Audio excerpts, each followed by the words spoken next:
gravando só um pedacinho aqui, falando com o pessoal aí sobre questões de comércio, certo? Então, nós temos aqui nessa página aqui, falando sobre as exportações, só alguns conceitos aí, nós já tivemos isso em outra aula, mas vou reafirmar isso com vocês aí.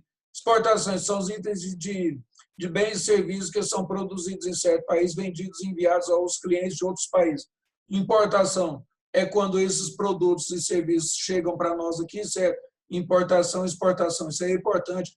Às vezes o e o I, os alunos confundem, né? E aí você perde uma questão por causa disso, tá? Então, cuidado com isso aí. Exportação, quando você manda os produtos de onde você está, certo? Depende do ponto do observador. Você está no Brasil.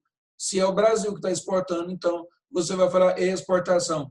Se você está aqui no Brasil e está trazendo mercadorias para cá, então é uma importação. Tem que tomar cuidado com isso, porque você que está dizendo, né? Se você estivesse, por exemplo, na Alemanha, tá? Estaria fazendo outra coisa. Bom, se você estivesse na Alemanha e você lá na Alemanha comprasse alguma coisa, né? E aí você iria dizer o seguinte: nós estamos fazendo uma importação. Quer dizer, a mercadoria está saindo do Brasil e indo para a Alemanha. Mas você que está falando isso, você que é o observador, se você estiver na Alemanha, a sua situação lá é de escrever que estamos fazendo uma importação, porque você está lá. Como você está no Brasil, se trouxer de lá para cá, é importação. Se você está aqui no Brasil e pegar o produto e mandar para a Alemanha, é exportação. Tá? Então, cuidado com esse e o I que é diferente. Faz a diferença. Depois, balança comercial. A balança comercial é o seguinte: você vai contabilizar tudo que você vendeu e tudo que você comprou, né? Você vai ter mais dinheiro para receber, né, depois de pagar todas as suas contas, ou você vai ter mais dinheiro para pagar, né, depois que você contabilizou lá o que é que você comprou e o que você vendeu, né? Você vai ter mais que pagar ou mais que receber. Então, isso aí é a questão da balança comercial. Então, está escrito aqui: superávit da balança comercial. Você vendeu mais do que comprou. Então, o que acontece? Na hora de você pagar as contas e receber o seu dinheiro também, o país ou a empresa e tal, ela vai ter um superávit, ou seja, ela vai receber mais dinheiro do que pagar. Por quê? Porque ela exportou mais do que importou. Então, ela tem mais dinheiro a receber do que dinheiro a pagar. Depois, isso aí pode ser a nível, né, essa comparação pode ser a nível de país ou a nível de empresa. Depois aqui, déficit comercial, né, é quando você mais comprou do que vendeu. Quer dizer, você vai ter mais dinheiro para pagar do que dinheiro para receber. Depois, corrente de comércio. É a soma entre as exportações e as importações de certo país ao longo de um ano. Ou seja, ele movimentou muito, né, o comércio internacional, né? Então, ele teve muitas exportações e muita importação também.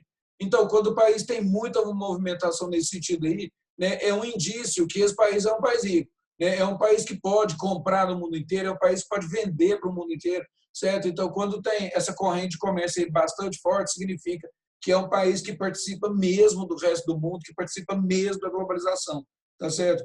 E aqui nós temos uma coisa aqui que é chamada de câmbio. Câmbio, né, do bom espanhol lá, né, mudança, né? Nós vamos fazer as trocas aqui. Então, é a operação de troca de moeda, né? Então, tem uma moeda que você usa normalmente aqui no Brasil, né, que é o real. Só que você não pode chegar lá, por exemplo, na China e tentar pagar as coisas lá com real. O pessoal lá não tem obrigação nenhuma de conhecer e contabilizar e fazer lá, né, uma conta rápida lá de quanto que custa o dinheiro do mundo inteiro.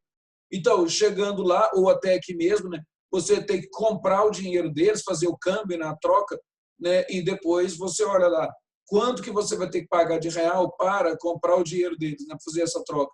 Então, isso aí varia de país para país. Evidentemente, tem dinheiro que é mais caro, tem dinheiro que é mais barato do que o nosso, tá certo?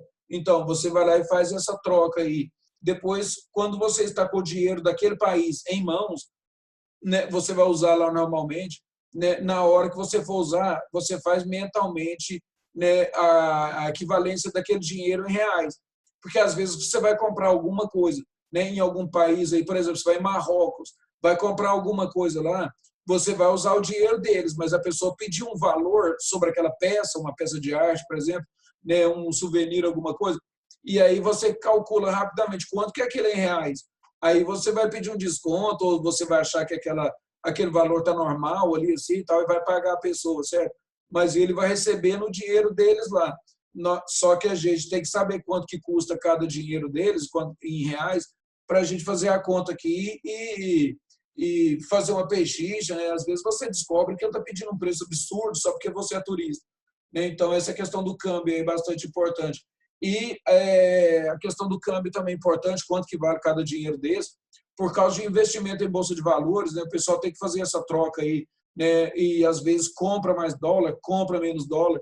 E o câmbio também é importante aqui na nossa cidade, né? Interior de Minas, é importante porque você ter essa noção aí, é porque aqui vende muito café, Patrocínio exporta muito café, e aí o que acontece? A gente precisa de saber quanto que está valendo o dólar, porque a gente exporta, né, para não só da nossa cidade para outras regiões, mas a gente exporta para outros países, né, que usam dinheiro diferente. Então, a gente fica sempre de olho lá no dólar, quanto que está valendo para comprar e vender de maneira correta e não ter prejuízos. Depois, aqui estão falando em juros básicos da economia, né, nós temos os juros aí, né, que são calculados o juro da nossa economia aí, né, ou ligado à inflação e tal.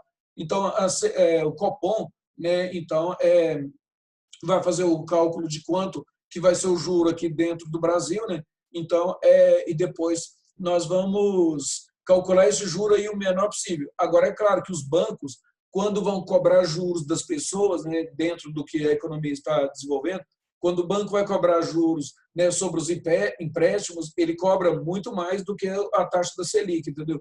Por quê? Porque o banco precisa de ter lucros. Alguém coloca, por exemplo, um dinheiro na caderneta de poupança lá no banco. O banco vai pegar esse dinheiro, não pode deixar parado. Né? Então, ele vai oferecer para aquela pessoa que colocou o dinheiro lá na poupança um determinado valor. Eu te pago tantos por cento aqui, a economia, a inflação, calcula tudo. Eu te pago tantos por cento de juros no dinheiro que você depositou aqui na sua conta. Só que aí o banco vai pegar esse dinheiro e emprestar para outras pessoas, e dessas pessoas o banco vai cobrar muito mais dinheiro, né, para ele ter o lucro. É isso que eles chamam de spread bancário. Está, né, escrito aqui. Ó, né? Então, o banco, evidentemente, que ele paga juros para quem colocou o dinheiro lá na cadeia de poupança, mas ele vai cobrar de quem pediu o dinheiro emprestado dele muito mais dinheiro, porque ele precisa ter lucro. Né? Então, aqui no Brasil, nós temos isso aí muito característico, né, nos bancos particulares, até no próprio banco do governo, mas os bancos particulares mais do que todos, né, eles ganham muito de dinheiro com isso. Tá? Aí depois está dizendo aqui a inflação. Inflar, ou seja, os preços sobem mais do que você colocaria como normal. Né? É uma questão, às vezes, até de pânico, né? Também. Né? A pessoa que está vendendo aqui aumenta o preço do produto, por quê? Porque o fornecedor dele daquele produto aumentou o preço. Aí o fornecedor vê que aquela pessoa que está vendendo ali diretamente para a população está vendendo o produto muito mais caro do que ele comprou, o fornecedor aumenta o preço e aí depois aquele que fornece as peças, os insumos para a indústria, também aumenta os preços. Então, é quase que uma questão de pânico mesmo. Todo mundo com medo de levar prejuízo e vai aumentando os preços. E a população vira um refém disso, certo? Então, os preços aumentam de forma arbitrária, né? E quem mais sofre com isso é a população de forma geral, que acaba para ela chegando preços altos, né? Preços abusivos, mas todo mundo dentro da cadeia produtiva consegue se justificar. Não, os insumos ficaram muito caros para mim. Depois aí o meu produto são mais caro. Aí o lojista vai dizer, a fábrica aumentou demais o preço, eu também tenho que aumentar. Né? Então isso aí vai gerando um descontrole dentro da economia e vai inflando os preços, vai aumentando de maneira descontrolada. Daí a inflação, tá certo? Então, aqui está falando sobre os picos de inflação aqui, em 1990, né? Então, nós temos o início do governo Collor, né? Então, a inflação bastante alta, depois nós tivemos outras subidas aqui, e depois nós temos essa caída violenta aqui dos preços, né, dos produtos e tudo, né, a inflação caindo lá para baixo, né, estabilizando aqui no Brasil de uma vez assim, com a implantação, né, do plano da URV, né, aqui no Brasil, com o Fernando Henrique Cardoso, Unidade Real de Valor, e mais tarde esse URV passa a se chamar real. Né? Então, as inflações aí passam a ficar baixas, mas antes a inflação no Brasil era uma coisa totalmente descontrolada e galopante. Depois aqui tem uma questão de custo Brasil, ou seja, quanto que custa produzir alguma coisa aqui no Brasil. certo? Né? Então, o que nós temos aqui que atrapalha o Brasil a produzir bem? O que faz os produtos ficarem caros? Burocracia, corrupção, né? Elevado spread bancário, carga tributária alta. Então, aí é essa questão. Agora é o seguinte, para nós analisarmos isso aqui, a manutenção de taxa de juros, para a gente fazer o Brasil produzir mais barato, o que é que a gente deveria fazer? Certo? Então, agora eu quero o seguinte, eu quero que você escreva aí em forma de exercício, né? Escreva no seu caderno, mande foto para mim agora, certo? Aí eu vou falar para vocês os detalhes do exercício agora. Eu vou parar a gravação aqui.